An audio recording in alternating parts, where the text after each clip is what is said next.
My name is Gary Hergert. I'm a soil and nutrient management specialist located at Scottsbluff, Nebraska, and today I want to visit with you about how to properly apply nitrogen fertilizer. Good nitrogen management to produce not only a good crop, but to also protect groundwater quality involves a number of steps.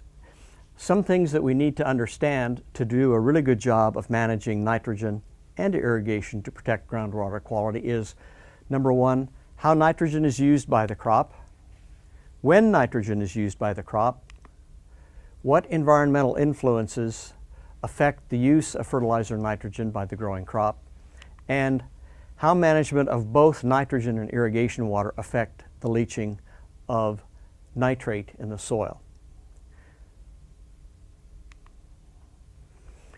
Now, when we think about a growing crop, nitrogen uptake occurs all growing season long. However, when the plants are small, it takes up much less nitrogen than later on. So we're going to give you kind of a time-lapse explanation of how the root zone develops and how much nitrogen we take up at different times. The reason this is important from the standpoint of nitrogen and water management to improve groundwater quality is that we don't want to over-apply either nitrogen or water to lose nitrogen. And we have a number of management factors that can help us do that. So if we think about nitrogen uptake during the growing season, we've planted the crop, it's come up, we're at about the V3 stage, which means we have three true leaves.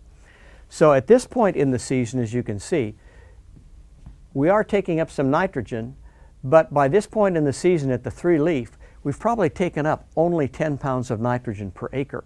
That's less than most farmers apply in a starter fertilizer band. So we're looking at going from planting all the way through R6, which is the vegetative stage of maturity where the plant is matured. What we've noted on this graph is this kind of time window in here when we're thinking about side dressing nitrogen. So as the plant continues to grow, when we get to V6, we are really then into this time period when we think about what we call traditional side dressing if we're field applying nitrogen fertilizers. But even at the V6 stage, we've only taken up about 22 pounds of nitrogen at this time. Now, at the V6 stage, the growing point and the tassel are just right about the ground level. At the V12 stage, when the plant has 12 true leaves and is probably somewhere between 4 and 5 feet tall, at that time, the number of rows of kernels are determined. At that time, you can see here we're at V12, somewhere between about V8 and V10, we really start into a rapid upgrowth period of the crop. And at that time, by that time, we've taken up about 70 pounds of nitrogen per acre. You can normally think that the amount of rooting that you have in the soil is very similar to the amount of top growth that you have. So when you have about 4 feet of top growth, you've got 4 feet or a little less of actual rooting. So your rooting is going to develop similar to your top growth. So because we don't have a window into the soil, it's kind of a ballpark rule to say, well, if you look at your plant growth, you'll have some idea of what your maximum rooting depth is at that time.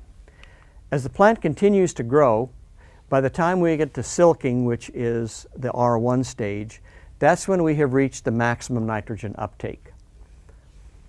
By the silking stage, we are up to about 60% of our total nitrogen uptake. At that time, we will have taken up about 135 pounds of nitrogen per acre. By the time we get to the milk stage, or what many people call the roasting ear stage of corn, we have taken up almost 80% of the nitrogen. And so in this example, that's about 180 pounds of nitrogen. Even if you're putting on nitrogen through a center pivot, we recommend that this is a point when you should probably have all of your nitrogen on, and we don't recommend nitrogen application beyond this stage. You've got your maximum rooting at this time. If you've got most of your nitrogen on, you've got a good root zone that plant can pull from to take up nitrogen, and if you have applied the proper nitrogen rate and haven't lost any, you should have plenty of nitrogen to finish that crop out to physiological maturity, which is at stage R6. And at that time, for a crop that produces over 200 bushels per acre, we will have taken up about 225 pounds of nitrogen. The thing that we want to guard against is springtime leaching potential, because that's really when we lose most of our nitrogen. And the potential for leaching of nitrate by rainfall is highest in the spring, before the crop actually starts to grow and before you have much of a root zone. The other thing, this next slide, I think gives a good kind of season-long understanding of how plant growth, annual rainfall, and crop nitrogen use all come together to kind of define the risk that we have of leaching nitrogen. In most of the state of Nebraska, when you go from east to west, we have a rainfall distribution that looks very similar to this pattern. Now, if you're in eastern Nebraska, this peak, which occurs somewhere between May and June, is 3 to 3.5 inches. In western Nebraska, where we only get 15 inches of rainfall, that peak for the month of June is maybe only 2 to 2.5 inches. But the general shape of that curve is the same. That high rainfall and high precipitation occurs in May, June, and the early part of July.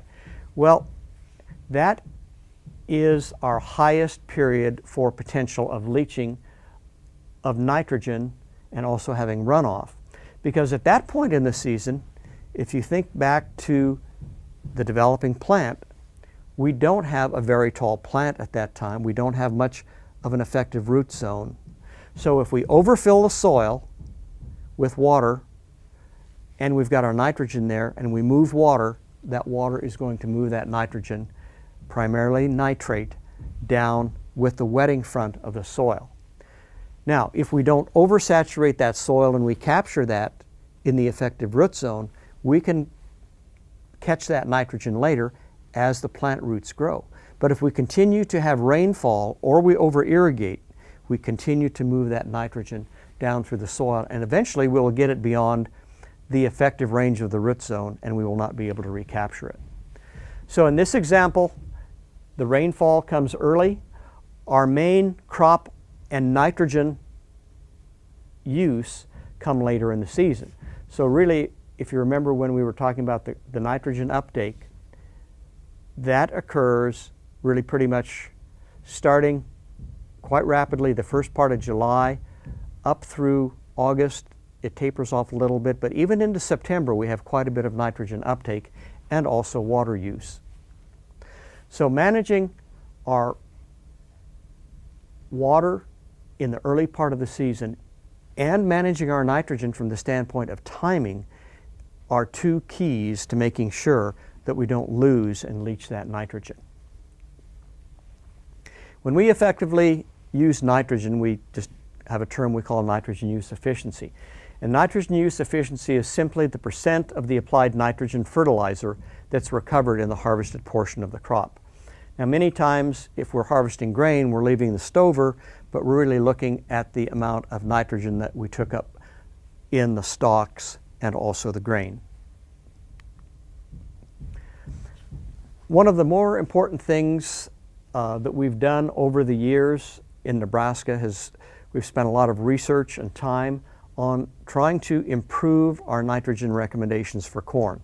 Corn is the biggest nitrogen user of all of our crops in the state, and we've done a number of experiments to look at nitrogen rates and nitrogen timing at corn to get maximum profit, but also to have the best nitrogen use efficiency.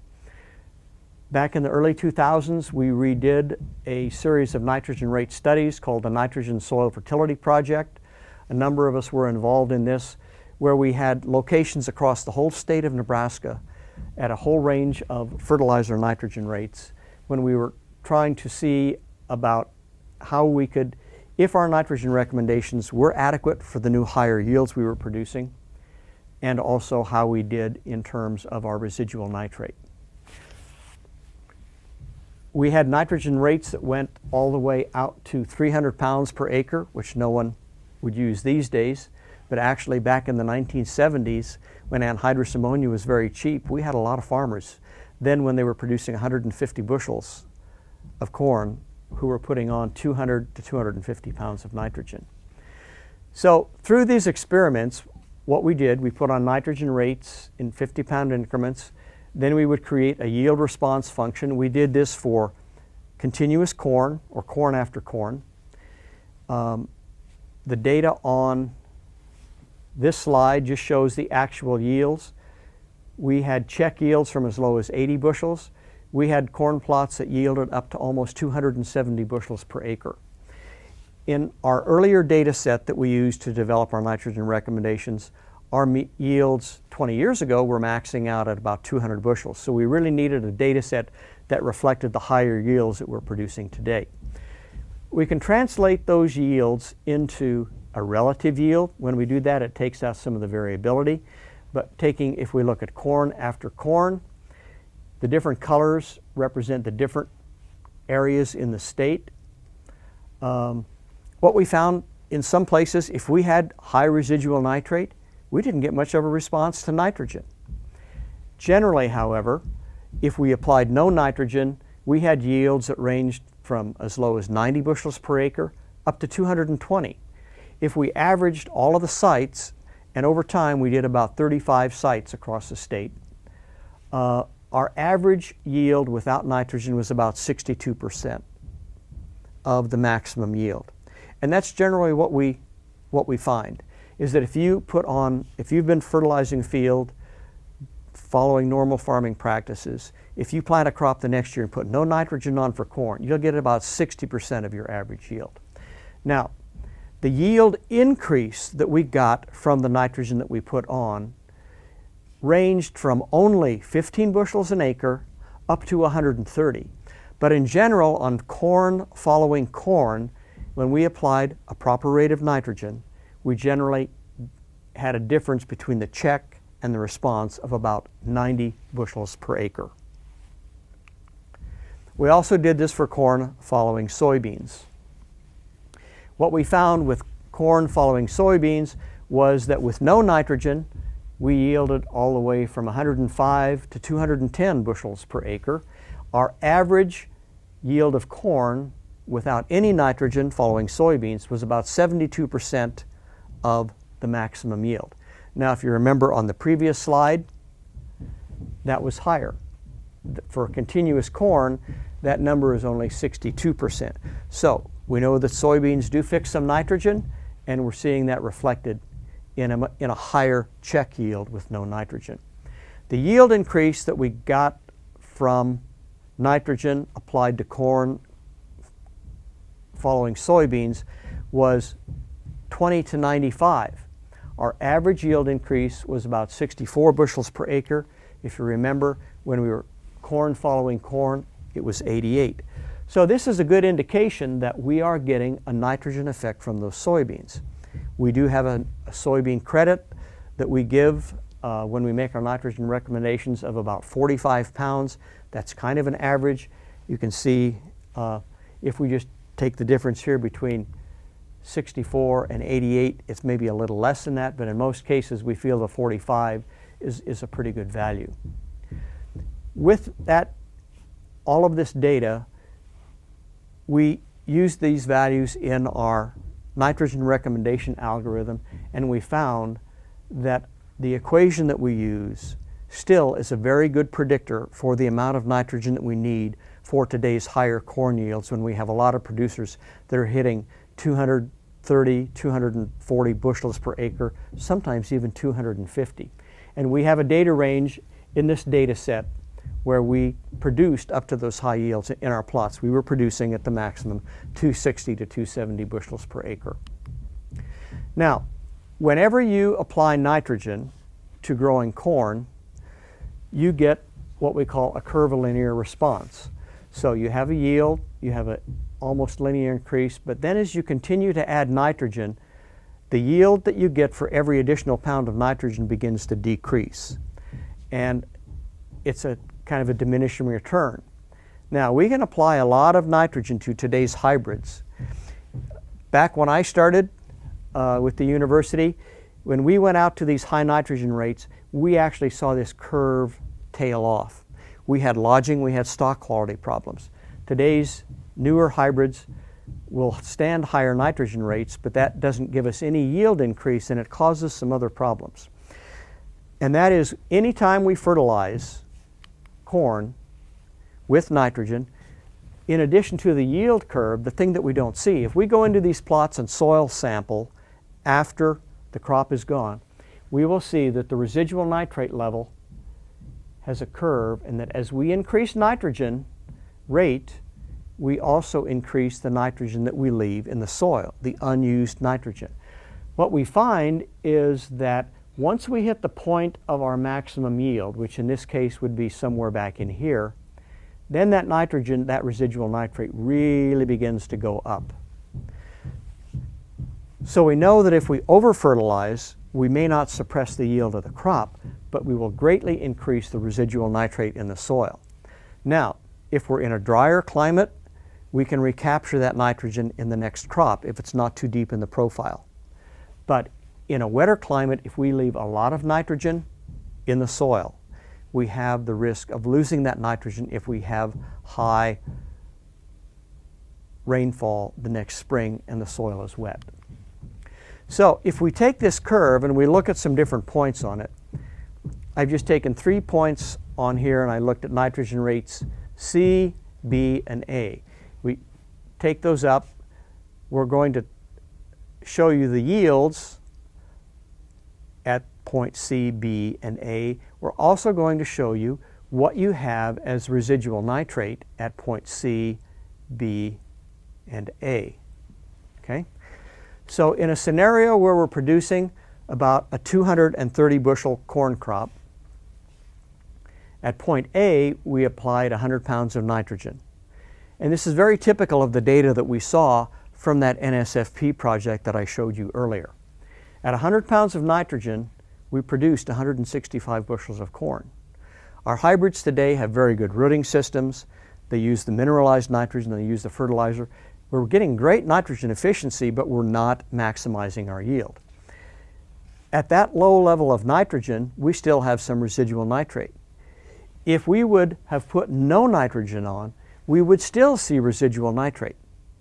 Probably a low level of 25 to 30 pounds, but there's always some residual nitrate there in the soil. At point B on the curve, that was where we would apply 160 pounds of nitrogen. We produce 220 bushels per acre, and our residual nitrate does increase, but it doesn't increase rapidly. If we applied up to 200 pounds of nitrogen, we did get, in this example, 10 more bushels, but we weren't using that nitrogen very efficiently, and that extra 50 pounds or 40 pounds of nitrogen actually showed up that we had 35 pounds of that remained in the soil, and we had 120 pounds of residual nitrate. And so we need to look at where we're going to get our maximum yield, not necessarily always our maximum yield, our maximum economic yield, and what we're doing in terms of the residual nitrate that we're creating in that soil. As we looked at our average yields across that NSFP study and our average return to nitrogen, we generated curves where we looked at the grain yield for the continuous corn and corn following soybean. The corn following corn, we had 18 site years of data. For the corn soybean, we had 13 site years of data. We developed a mathematical equation to define that curve. When you do that, you can do some mathematics to determine when you got the maximum net return to your nitrogen. And what we did for the corn following corn and corn following soybeans, we used those equations, we did the mathematics, and we could determine then, based on the price of corn and the price of nitrogen, where the most economical point was. Not necessarily the maximum yield, but the most economical point in terms of the profitability of the nitrogen that you put on. And generally what we find is the most profitable point is usually a little bit lower than the maximum yield. That's good news in two ways. Number one, if you aren't producing quite maximum yield but you're making maximum profit, that means you're making maximum money. If you remember the yield and the nitrate curve, we know that at a point of maximum yield, that's when we're really starting to increase our residual nitrate. If we're a little bit below that, we're going to probably have a soil that we don't have a lot of excess nitrogen left after we harvest the crop. Application timing of nitrogen is very important.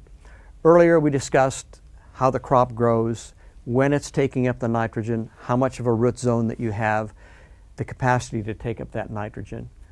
We feel that delaying nitrogen application is one of our best methods of improving nitrogen use efficiency and reducing nitrogen leaching. You need a little bit of nitrogen to get the crop started. But from the earlier discussion, we know that that crop doesn't take up very much nitrogen until you get to the V8 to V10 stage. So if you can put a minimal amount on early, you also get by that period when we have our maximum leaching going on. And so over the years, we've done hundreds of nitrogen demonstrations, and some of the best ones that have been done have been in the Central Platte Valley, where they've had a nitrate problem for years. We started talking about this when I was a young scientist back in the late 1970s. Back then we had areas in the Central Platte that had nitrate groundwater levels of 25 to 30. After 30 years to 35 years of improved nitrogen and water management through the NRDs and farmer cooperation, that groundwater nitrate level has declined because of better nitrogen management.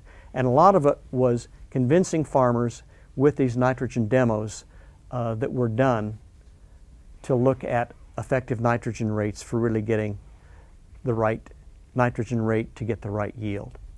In this plot you can see we have replicated strips. We had different nitrogen rates in here. We would always leave a check strip with no nitrogen, and it's very evident on those kind of yellow-green strips where those were, and this is about the V12 stage.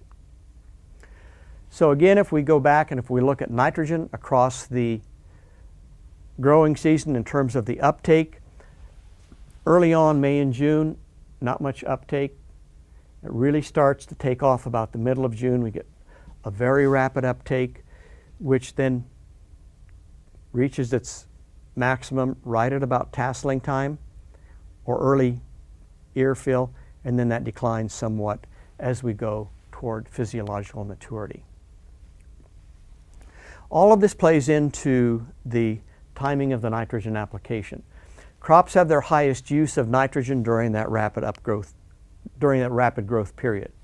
Over 50% of the total nitrogen that we take up in a corn crop is taken up during that period from about mid to late June to the middle of August. As we look at different strategies for nitrogen application, the ones that produce the highest efficiency, if we rank them from high efficiency to lowest, the most efficient that we can be is sprinkler applying nitrogen during that rapid growth period. That's a time period when the plant is using maximum amount of water. Our rainfall has decreased somewhat. We don't have the potential for leaching. That's when we can get the highest efficiency of our nitrogen. After that, a second best application or method would be side dressing at that V6 to V8 stage, putting on a small amount of nitrogen initially to get the plant going, but then putting it on at side dress. In many cases, many years we have equal efficiency between sprinkler applied and side dress. The next option that isn't quite as good is waiting and putting that nitrogen on post plant. The next that's one that we will lose nitrogen a number of years in eastern Nebraska is a pre-plant incorporated. And really our worst option in terms of nitrogen use efficiency is fall applied for the next year's crops. We do have nitrification inhibitors. We have worked with nitrification inhibitors with fall applied anhydrous ammonia. That performs very much like pre-plant incorporated. It slows the nitrification, but really in effect it's not much different than pre-plant applied nitrogen. So if we're thinking about nitrogen use efficiency, we're needing to think about delaying that nitrogen application to the time period when that crop really needs the nitrogen. For fall application, which I think we're doing less and less of as the time goes on, we really need to wait to apply nitrogen until the soil temperature decreases. The nitrification rate, the conversion of ammonium forms of nitrogen to nitrate, is affected by soil temperature because that affects the bacteria that do that conversion. At 50 degrees Fahrenheit, the nitrification rate drops to about 20% of its maximum rate.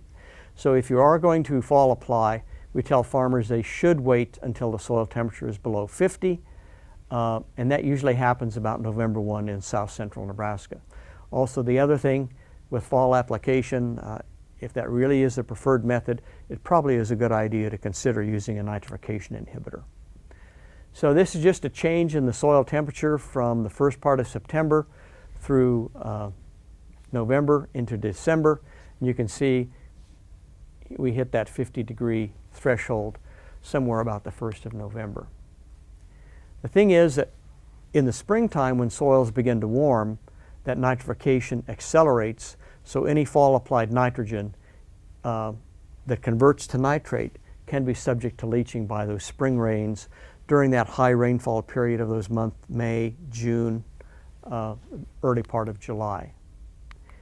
When we think about nitrogen placement and other losses of nitrogen, subsurface or incorporated nitrogen has a lower opportunity for surface runoff losses than surface broadcast application. Now, if we surface broadcast apply and we have a nice gentle half-inch rain, we're probably not going to lose anything in surface runoff. If we broadcast either dry or liquid fertilizer nitrogen, if we have a big 2-inch rain, we are going to lose some in surface runoff, and that's why subsurface or incorporated nitrogen is generally a good safeguard to not lose it that way. Most surface applied nitrogen should be incorporated. That can be done with a shank, a slot, some form of tillage to reduce surface losses and also to reduce nitrogen volatilization. Surface banding of nitrogen, where we're basically dribbling it on every 18 to 24 inches, reduces potential volatilization.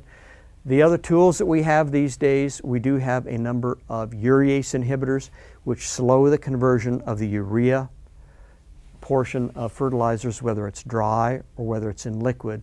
It slows down that conversion and can help reduce volatilization in high pH or high situations where we would volatilize that nitrogen.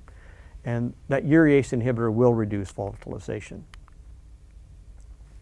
Planter applied nitrogen will provide an early season shot of nitrogen. A lot of farmers use a 20 to 30 pounds of nitrogen in a starter band. That's more than enough nitrogen to get that crop up to that V6 to 8 to V10 stage.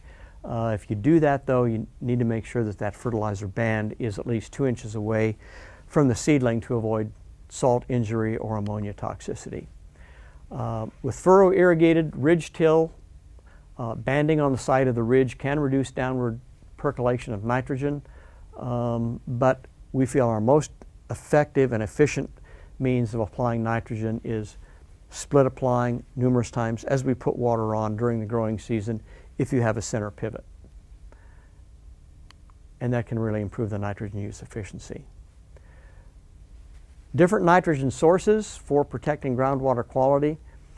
Both ammonium and nitrate forms of nitrogen are available for the crop. However, the crop does take up probably 80 to 90% of its nitrogen as nitrate nitrogen.